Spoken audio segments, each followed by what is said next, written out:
ಆತ್ಮೀಯ ವೀಕ್ಷಕರಿಗೆ ಲಿಂಬೆ ನಾಡು ಇಂಡಿ ಯೂಟ್ಯೂಬ್ ಚಾನಲ್ಗೆ ಸ್ವಾಗತ. ಈ ದಿನ ನಾನು ನಿಮಗೆ ಪ್ರಧಾನಮಂತ್ರಿ ಕಿಸಾನ್ ಮಾನ್ ಧನ್ ಯೋಜನೆ ಅಂದರೆ ರೈತರ ಪಿಂಚಣಿ ಯೋಜನೆ ಬಗ್ಗೆ ಮಾಹಿತಿ ತೋರಿಸ್ತಾ ಇದ್ದೀನಿ ವೀಕ್ಷಕರೇ. ಉದ್ದೇಶ: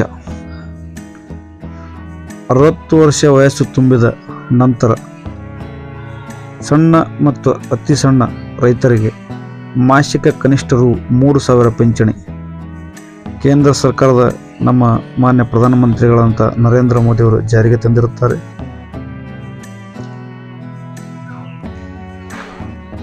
ಅರ್ಹತೆ: ಗರಿಷ್ಠ 2 ಹೆಕ್ಟೇರ್ ಸಾಗುವಳಿ ಭೂಮಿ ಹೊಂದಿರುವ, ಅಂದ್ರೆ 2 ಹೆಕ್ಟೇರ್ ಅಂದರೆ 5 ಎಕರೆ ಆಗುತ್ತೆ. 1 ಹೆಕ್ಟೇರ್ಗೆ 2.5 ಎಕರೆ, 5 ಎಕರೆ ಭೂಮಿ ಮತ್ತು 18ರಿಂದ 40 ವರ್ಷದ ಒಳಗಿನ ಎಲ್ಲ ರೈತರು, ಅಂದ್ರೆ 40 ವರ್ಷದ ಒಳಗಿದ್ದ ರೈತರು ಇದಕ್ಕೆ ಪಿಂಚಣಿ ಯೋಜನೆಗೆ ಅರ್ಜಿ ಹಾಕ್ಬೋದು.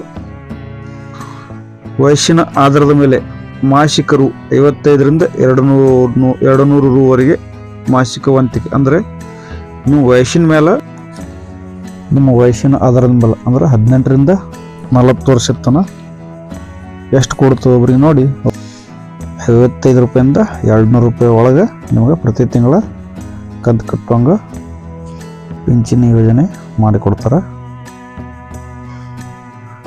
ರೈತರು PM ಕಿಸಾನ್ನ ಸರ್ಕಾರದ ನೆರವಿನ ಮೊತ್ತದಲ್ಲಿ ಮಾಸಿಕ ವಂತಿಕೆ ಮಾಡಲು ಅವಕಾಶ.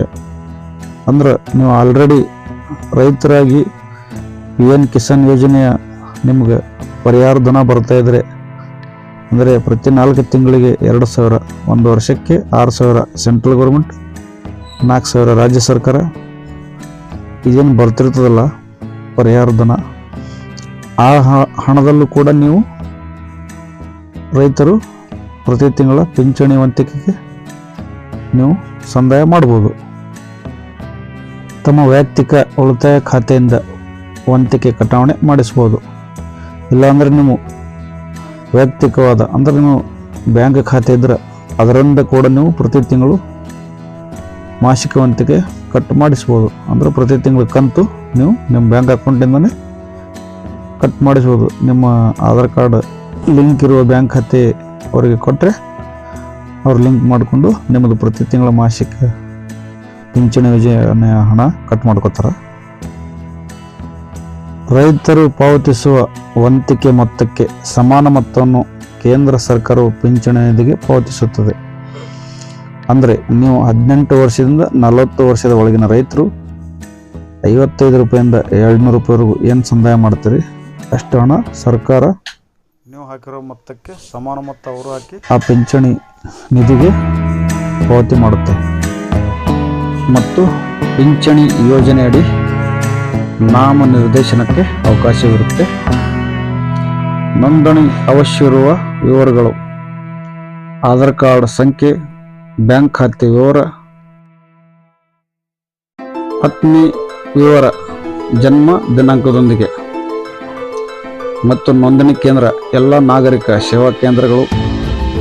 ವಿಶೇಷ ಸೂಚನೆ: ಮಾರ್ಗಸೂಚಿ ಅನ್ವಯ ಅನರ್ಹತೆ ಷರತ್ತುಗಳು ಅನ್ವಯಿಸುತ್ತವೆ. ಹೆಚ್ಚಿನ ಮಾಹಿತಿಗಾಗಿ ಹತ್ತಿರದ ಕೃಷಿ ಇಲಾಖೆ ಕಚೇರಿಗಳನ್ನು ಸಂಪರ್ಕಿಸಿ ಮಾಹಿತಿ ಪಡೆಯಲು ವಿನಂತಿಸಿದೆ. ಈ ಮಾಹಿತಿ ನಿಮಗೆ ಇಷ್ಟ ಆದರೆ ನಮ್ಮ ಲಿಂಬೆ ನಾಡು ಯೂಟ್ಯೂಬ್ ಚಾನಲನ್ನು ಸಬ್ಸ್ಕ್ರೈಬ್ ಮಾಡಿಕೊಳ್ಳಿ. ವಿಡಿಯೋ ಚೆನ್ನಾಗಿದ್ದರೆ ಲೈಕ್ ಮಾಡಿ, ಶೇರ್ ಮಾಡಿ, ಸಬ್ಸ್ಕ್ರೈಬ್ ಮಾಡಿಕೊಳ್ಳಿ. ಇನ್ನೂ ಅನೇಕ ಯೋಜನೆಗಳ ಹೊಸ ವಿಡಿಯೋಗಳನ್ನು ನಿಮ್ಮ ಕಣ್ಣೆದುರಿಗೆ ತರುವ ಒಂದು ಪ್ರಯತ್ನ ಮಾಡ್ತೇವೆ.